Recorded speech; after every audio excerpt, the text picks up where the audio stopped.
Universal laws and self-evident truths explains relationships. Let me start this subject with these words. This is my opinion on relationships based on my observations and a new way of thinking. I just wanted to get that out there early on, and I may repeat it in this video. I say this because I know how touchy people can be about this subject.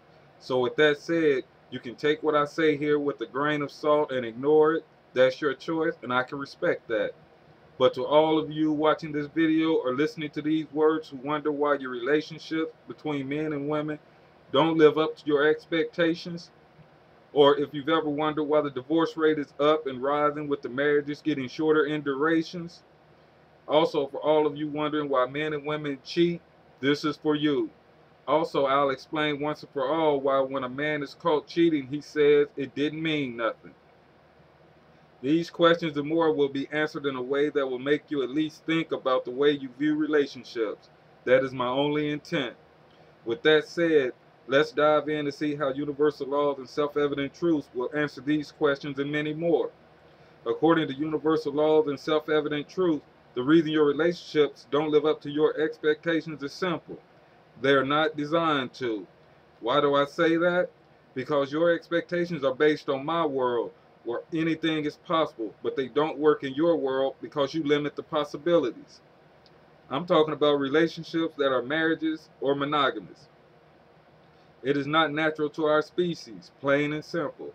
I'm telling you now that this concept of monogamous relationships don't work in my world of universal laws and self-evident truths, and they don't even work very well, if at all, in this present world. I'll explain about my world first and then your world, because whether you know it or not, or accept it or not, universal laws and self-evident truths affect and apply to your world also.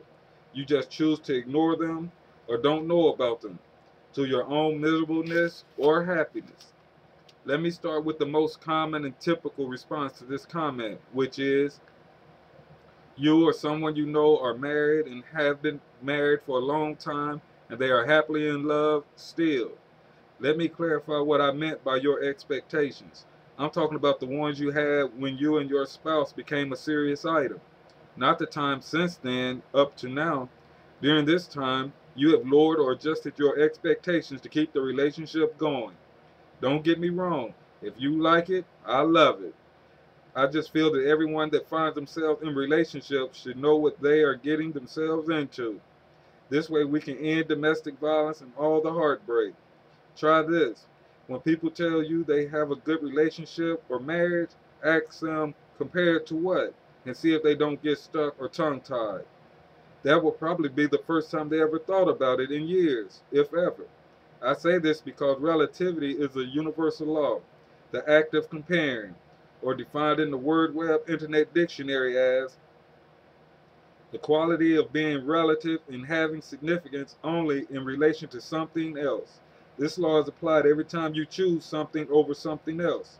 This mental programming, for lack of a better word, is a part of our DNA and automatic. Depending on the choice to be made, this action may be on a subconscious or conscious level. For example, why do you shop at one store and not another? If you say convenience, I ask, compared or relative to what? You might say compared to the store on the other side of town. It's all relative. We came preloaded with this mental program, and we had it long before the humans became the dominant species on this planet. What is the relevance?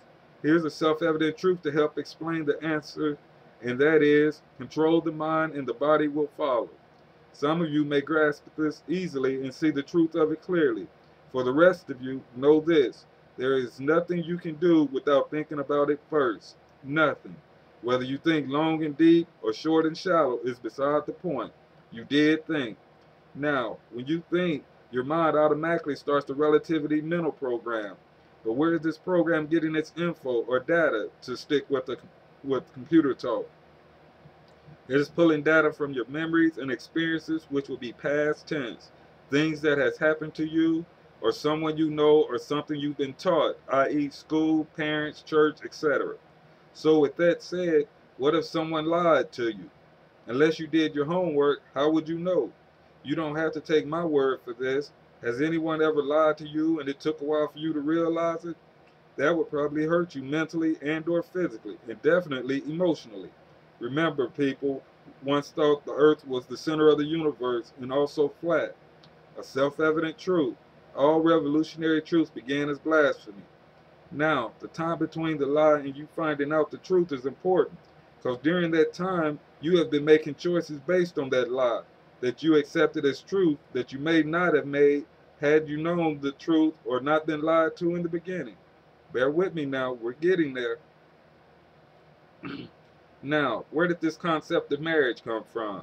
You can't find it in nature. FYI, yesterday I heard this on the news, CNN or MSNBC. So some people know this much of the truth anyway. I'll tell you, it came from some man's fear-driven mind with a deep thirst for control. This is a self-evident truth if you remember that when the concept of marriage was born, women were property. I don't recall ever hearing of any woman or women consulted on this subject when it was developed. Have you? I could be wrong, but the outcome is still the same.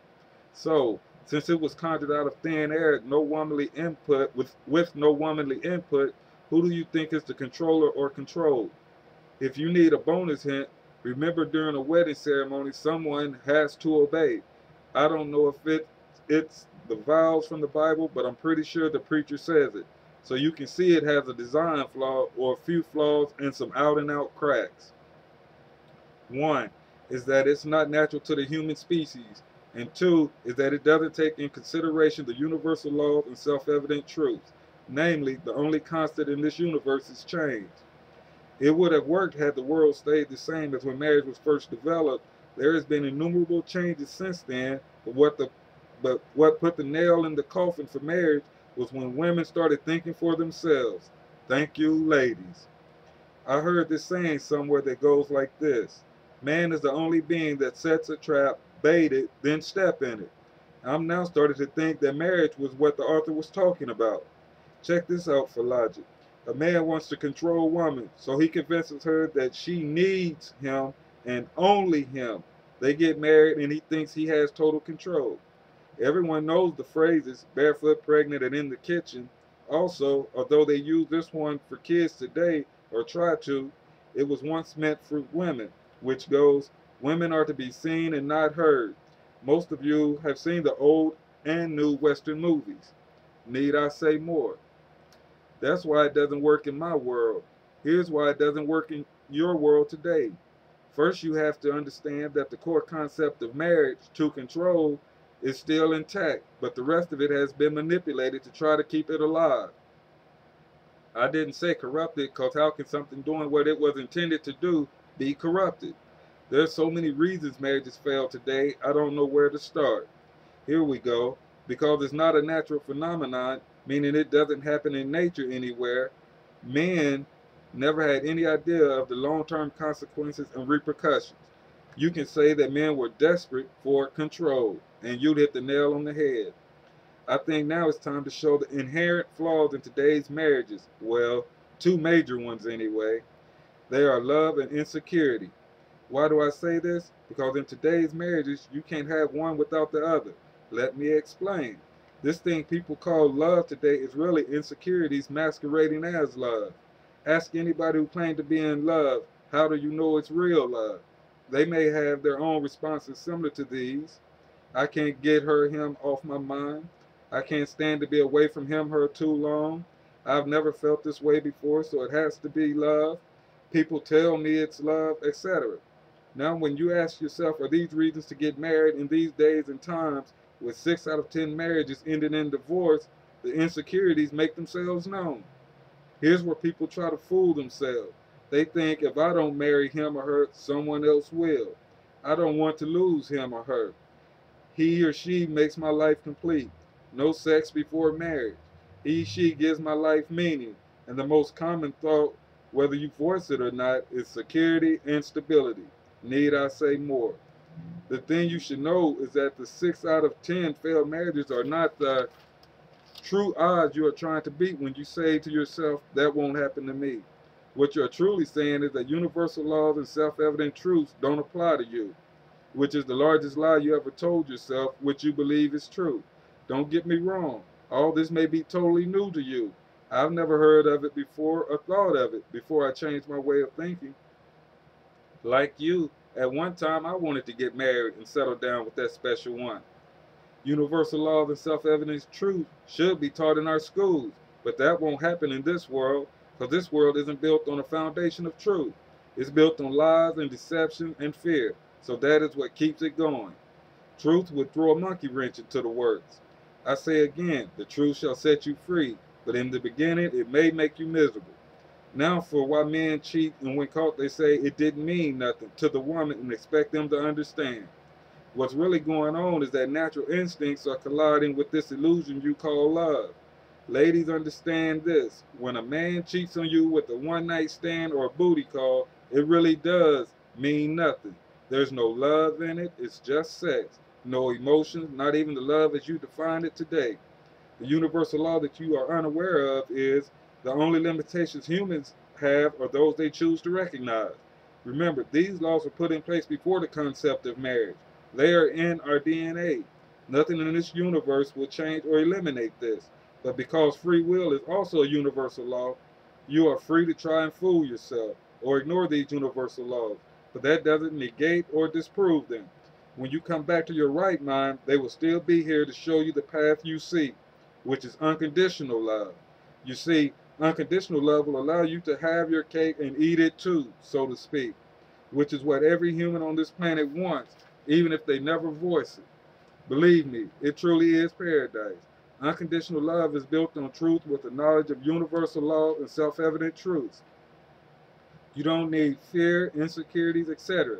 By this, I'm talking about the kind of love a mother has for her child. There's nothing a child can do, normally, to lose a mother's love. Not even murder. I said normally because nowadays it's actually possible because living in a world built on fear, who knows the damage it causes to a woman's psyche. Before I conclude on this subject, I want to expand on the statement I made about marriages not working very well, if at all, in this present world. I got a little ahead of myself. In order for marriages to work in this world, there are a lot of things you have to be conscious that you are giving up and compromising on before you get married. I've never been married, so you will have to ask a married person. But understand we are all unique, so all the answers won't be the same. Now, with that said, even after the conscious choice to get married, it will only last and prosper as long as nothing changes.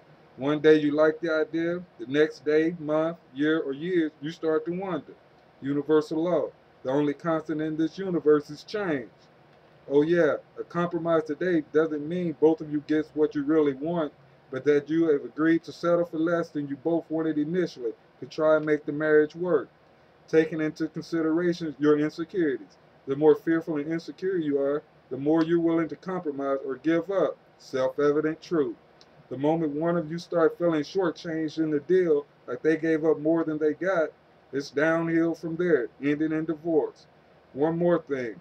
Cheating only happens in this world because you try to limit that has no natural limitations, man or woman.